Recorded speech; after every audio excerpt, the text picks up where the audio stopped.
औज़ुबिल्लाहिमिनश्शैतानिर्रजीम बिस्मिल्लाहिर्रहमानिर्रहीम। प्यारे बच्चों, अस्सलाम वालेकुम। मैं हूँ आपकी टीचर मोहतरमा रफ़ीका जी, क्लास 7। आज हमने पढ़ना है श्री रामचंद्र जी के बारे में। रामचंद्र जी हिंदुओं के अवतार है। दूसरे मज़ाहिब के लोग भी उनको इज्जत की निगाह से देखते हैं।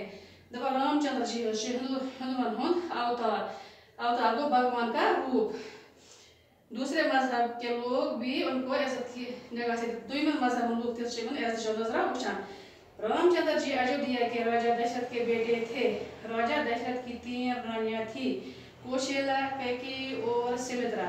इन रानियों से 4 बेटे हुए, रामचंद्र जी, भरत, लक्ष्मण और शत्रुघ्न। रामचंद्र जी बड़ी रानी कौशल्या के वतन से थे, भरत कैकेयी से, जबकि लक्ष्मण और शत्रुघ्न सुमित्रा से पैदा हुए।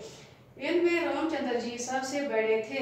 वो बड़े नेक, बहादुर और अक्लमंद थे। दस्तूर के मुताबिक राजा के तख्त का वारिस बड़ा बेटा हुआ करता था। राजा दशरथ भी अपना राजपाट रामचंद्र जी को ही सौंपना चाहते थे। जब कैकेयी को राजा दशरथ की इस ख्वाहिश का पता चला तो वो बड़ी खफा हुई। वो नहीं चाहती थी कि उनका सौतेला बेटा रामचंद्र जी अयोध्या पर राज करे। वो अपने हकीकी बेटे भरत को राजगद्दी पर देखना चाहती थी। कैकेयी ने एक बार राजा की जान बचाई थी, जिसके बदले में राजा ने उनकी एक मांग पूरा करने का वादा किया था। कैकेयी ने इस मौका को गनीमत जाना और मांग की कि रामचंद्र जी को 14 बरस का वनवास दिया जाए और भरत को गद्दी पर बिठाया जाए। राजा दशरथ चूंकि वादे के पक्के थे, इसलिए इन्हें कैकेयी की जिद पूरी करना पड़ी। राजा दशरथ ने रामचंद्र जी को मजबूरन वनवास का हुक्म दिया।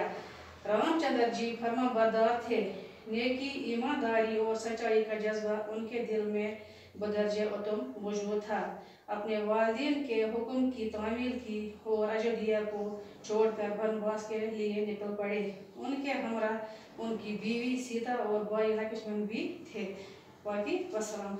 अल्फाज माने अवतार भगवान का रूप, खुदा सीधा आदमी, बतन पेट, वारिस मीरास लेने वाला, वालिदैन की जायदाद का हकदार, गनीमत मुनासिब, वन-बार जंगल में रहना, घर से निकाल देना, फरमाबरदार हुक्म मानने वाला, तामील अमल में लाना, बदर्जे उत्तम।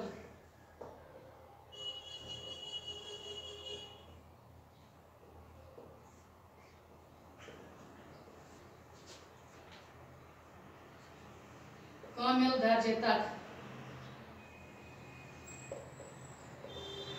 अल्फाज माने तो बाकी वसलाम।